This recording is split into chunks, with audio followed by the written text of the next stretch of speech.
72 ദിവസങ്ങൾ നീണ്ട വലിയ തെരച്ചിലിനൊടുവിലാണ് ആ ട്രക്കും അർജുൻ്റെ മൃതദേഹത്തിൻ്റെ അവശിഷ്ടങ്ങളും നമുക്ക് കണ്ടുകിട്ടിയത്. ആ ദൃശ്യങ്ങൾ പ്രേക്ഷകർ കാണുന്നില്ലേ? നോക്കൂ, ആ ട്രക്ക് ഒന്നടങ്കം തകർന്നു പോയിരിക്കുന്നു. ഭാരത് ബെൻസിൻ്റെ വണ്ടിയാണ്, അത് തകർന്ന് തരിപ്പണമായി പോയിരിക്കുന്നു. അത്രമാത്രം വലിയൊരു മലയാണ് ആ വാഹനത്തിൻ്റെ മുകളിലേക്ക് ഇരച്ചെത്തി വന്ന് വീണത്. അർജുൻ അനുഭവിച്ചൊരു ആ ഒരു നിമിഷത്തെക്കുറിച്ച് സത്യം പറഞ്ഞാൽ ചിന്തിക്കാൻ പോലും നമുക്ക് കഴിയില്ല. ഞാൻ അപ്പോഴും ഓർക്കുന്നത് മനാഫ് എന്ന് പറയുന്ന ആ ഡ്രൈവറെക്കുറിച്ച് തന്നെ, ആ ലോറിയുടെ ഉടമസ്ഥനെക്കുറിച്ചാണ്. ഒരിക്കലും ഒരു ഉടമസ്ഥ മുതലാളി തൊഴിലാളി ബന്ധമായിരുന്നില്ല അർജുനും മനാഫും തമ്മിൽ. കാരണം ഒരു സഹോദരങ്ങളെ പോലെയാണ്. മനാഫ് പലപ്പോഴും പറഞ്ഞൊരു കാര്യമുണ്ട്, അർജുൻ്റെ അമ്മയ്ക്ക് കൊടുത്തൊരു വാക്കുണ്ട്, അവനെ പുഴയിൽ വിട്ട് ഞാൻ തിരികെ പോകില്ല എന്ന് പലപ്പോഴും പറഞ്ഞിട്ടുണ്ട് മനാഫ്. ആ മനാഫിന് പല ഘട്ടങ്ങളിലും അവിടെ നിന്ന് പോലീസിൻ്റെ കയ്യിൽ നിന്ന് മർദ്ദനം പോലും ഏൽക്കേണ്ടി വന്ന സാഹചര്യമുണ്ടായിരുന്നു. എത്ര ആക്ഷേപങ്ങൾ ആ പാവം മനുഷ്യന് കേൾക്കേണ്ടി വന്നു. അപ്പോൾ അങ്ങനെ ഒരുപാട് പ്രതിസന്ധികൾ മറികടന്നാണ് മനാഫ് അവിടെ അത്രയും ദിവസം, ഈ 72 ദിവസവും നിന്നത്. ശക്തമായ സർക്കാർ ഇടപെടലുകൾ, ആ ഇടപെടലുകളാണല്ലോ കർണാടകത്തിനെ കൊണ്ട് ചോദിപ്പിച്ചത്. മുഖ്യമന്ത്രി വരെ വിളിക്കുന്നു, ആരാണ് ഈ ഡ്രൈവർ എന്ന് അവരെ കൊണ്ട് ചോദിപ്പിച്ചത്. കേരളം അതാണ് എന്ന് നമ്മൾ ഒരിക്കൽ കൂടി ലോകത്തിന് കാണിച്ചു കൊടുക്കുകയായിരുന്നു. നമ്മുടെ സുഹൃത്തുക്കൾ ഒരുപാട് കാര്യങ്ങൾ എഴുതുന്നുണ്ട്. പ്രിയപ്പെട്ട അർജുന് കേരളത്തിൻ്റെ ആദരാഞ്ജലികൾ എന്ന് പറയുന്നു. സിജു, എന്താണ് ഇപ്പോൾ ഏറ്റവും പുതുതായിട്ട് പങ്കുവയ്ക്കാനുള്ളത്? ഇപ്പോൾ 3 ക്രെയിനുകൾ കൂടി പുതുതായി എത്തിക്കുമെന്നാണല്ലോ അറിയുന്നത്. എന്താണ് ഏറ്റവും പുതുതായി പറയാനുള്ളത്?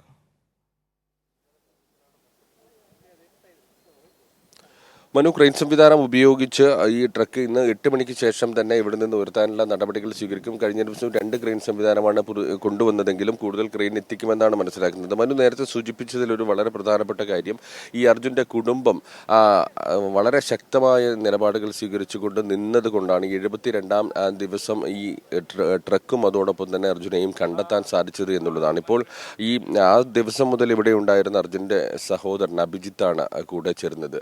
നിങ്ങൾ വലിയ ഒരു ശക്തമായ ഒരു പോരാട്ടമാണ് ആ സമയത്ത് നടത്തിയത്. ഈ കഴിഞ്ഞ ദിവസങ്ങളിലെല്ലാം തന്നെ അതിൻ്റെ ഒരു ഫലമാണ്. വളരെ വേദനിപ്പിക്കുന്നതാണെങ്കിലും ഞങ്ങൾക്കൊരു ഉത്തരം കിട്ടി.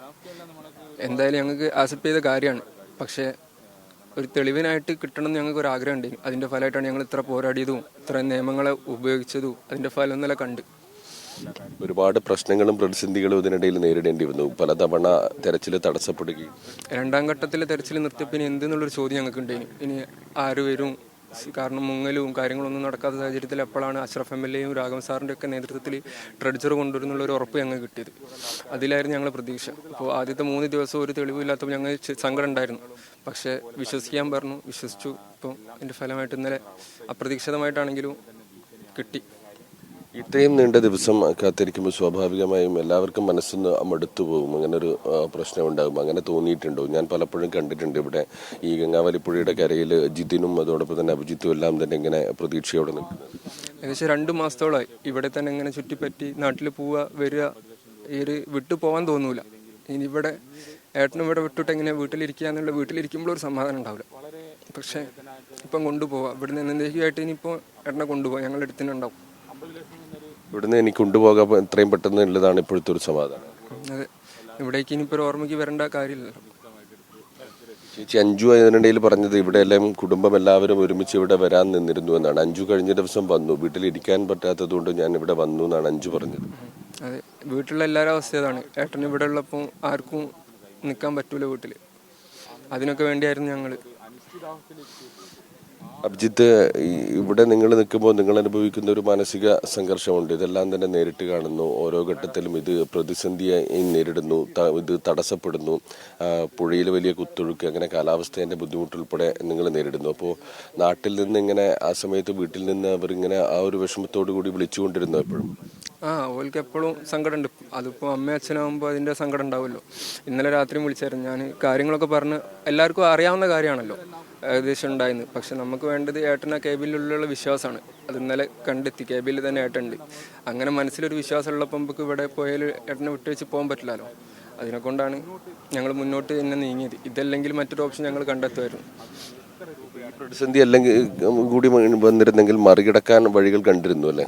ഞങ്ങൾ എന്തായാലും ഏതറ്റം വരെ പോകണമെന്നുണ്ടായിരുന്നു, ഒരു തെളിവിന് വേണ്ടിയിട്ട്. ഇതുവരെ തെളിവായിട്ട് ഞങ്ങൾക്കൊന്നും കിട്ടിയിട്ടില്ല. ഈ ഒരു മണ്ണിടിച്ചില്ലായിട്ടുണ്ടെന്നോ മരവും കയറും എന്നല്ലാതെ. അപ്പോൾ മൊത്തമായിട്ട് കിട്ടാനുള്ളത് ദൈവത്തിൻ്റെ വിധിയായിരിക്കും. ഒന്നുമില്ല, കിട്ടിയിരുന്നില്ല. എല്ലാവരും ഞങ്ങളെ ഒരുപാട് ഞങ്ങൾ കൂടെ ഉള്ളവരാണെങ്കിലും ആരാണെങ്കിലും ഞങ്ങൾക്ക് ഒരു സങ്കടം ഉണ്ടായിരുന്നു. എല്ലാവർക്കും ഒരു തളരൽ പോലെ ആയിരുന്നു. പക്ഷെ നമുക്കൊരു വിശ്വാസം ഉണ്ടായിരുന്നു 10 ദിവസത്തിനുള്ളിൽ എവിടെയെങ്കിലും ഒരു തുമ്പ് ഈ മിഷൻ വഴി കിട്ടുമെന്ന്. മൊത്തമായിട്ട് തന്നെ കിട്ടി. കേരളം മൊത്തം ഒന്നടങ്കം ഒരുമിച്ച് നിന്നു, കുടുംബത്തിനൊപ്പം നിന്നു. സർക്കാരും എല്ലാവരും വേണുഗോപാൽ സാറിൻ്റെ ഒക്കെ ഇടപെടൽ കാരണമാണ് ഈ മിഷൻ ഇവിടെ എത്താനും കിട്ടാനൊക്കെ കാരണം. മറ്റൊരു മിഷനാണെങ്കിൽ ഇങ്ങനെ ഒരു വൃത്തിയിൽ ട്രക്ക് പൊന്തിക്കാനോ ഏട്ടന് അതിൽ നിന്ന് ഇതേപോലെ കിട്ടാനോ ഒന്നും കാരണമാവില്ല. മനു, അഭിജിത്താണ് സംസാരിച്ചത്, അർജുൻ്റെ സഹോദരൻ.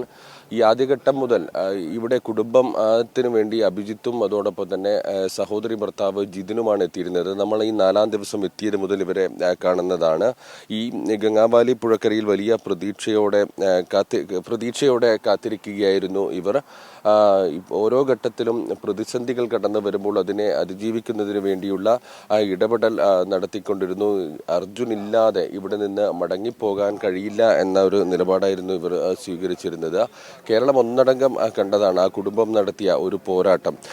സ്വന്തം വീട്ടിൽ നിന്ന് ഇറങ്ങിപ്പോയ അർജുൻ, ജോലിയുമായി ബന്ധപ്പെട്ട് ഇറങ്ങിപ്പോയ അർജുനെ കുറിച്ച് ഷിരൂരിലെത്തുന്നതിന് മുമ്പ് തലേ ദിവസം രാത്രി വീട്ടിലേക്ക് അവസാനമായി ഫോൺ വിളിച്ച അർജുനെ കുറിച്ച് ഒരു വിവരവുമില്ലാത്തതിന്റെ വിഷമം, അതോടൊപ്പം തന്നെ ആ വിഷമത്തിൽ തളർന്നിരിക്കാതെ അർജുനെ കുറിച്ചുള്ളൊരു വിവരം ലഭ്യമാകുന്നതിന് വേണ്ടി നിയമപരമായും എല്ലാ രീതിയിലുമുള്ള ഒരു ഇടപെടൽ നടത്തി വലിയ ഒരു പോരാട്ടമാണ് കുടുംബം നടത്തിയത്. ഇപ്പോൾ അഭിജിത്തിന്റെ വാക്കുകളിലേതാണ്. വളരെ വിഷമിപ്പിക്കുന്നതാണെങ്കിലും കഴിഞ്ഞ ദിവസം മൃതദേഹം പുറത്തേക്ക് കണ്ടെടുത്ത ആ ഒരു രംഗം വളരെ വിഷമിപ്പിക്കുന്നതാണെങ്കിലും കുടുംബം അക്കാര്യം നേരത്തെ കുടുംബത്തിന് ബോധ്യപ്പെട്ടിരുന്നു, ആ കാര്യം ഉൾക്കൊണ്ടിരുന്നു. പക്ഷേ അർജുൻ എവിടെ, അർജുനെ എന്ത് സംഭവിച്ചു എന്നറിയുന്നതിന് അവർക്കൊരാഗ്രഹം ഉണ്ടായിരുന്നു എന്നുള്ളതാണ്. അർജുന്റെ മൃതദേഹം ഇവിടെ നിന്ന് കണ്ടെടുത്ത് നാട്ടിലേക്ക് മടങ്ങിപ്പോകണമെന്നായിരുന്നു അവർ ആഗ്രഹിച്ചിരുന്നത് എന്നാണ്. അപ്പോൾ അതിന് വേണ്ടിയുള്ളൊരു പോരാട്ടമായിരുന്നു. ഇവിടെയും ആ പ്രതിസന്ധി വന്നിരുന്നെങ്കിൽ പോലും ആ പ്രതിസന്ധി എല്ലാം തന്നെ മറികടക്കുന്നതിന് വേണ്ടിയുള്ള ഇടപെടൽ നടത്തുമായിരുന്നു. ഞങ്ങൾക്ക് ഇവിടെ നിന്ന് മടങ്ങിപ്പോവാൻ കഴിയില്ലായിരുന്നു എന്നാണ് അഭിജിത്ത് സഹോദരൻ പറഞ്ഞത്.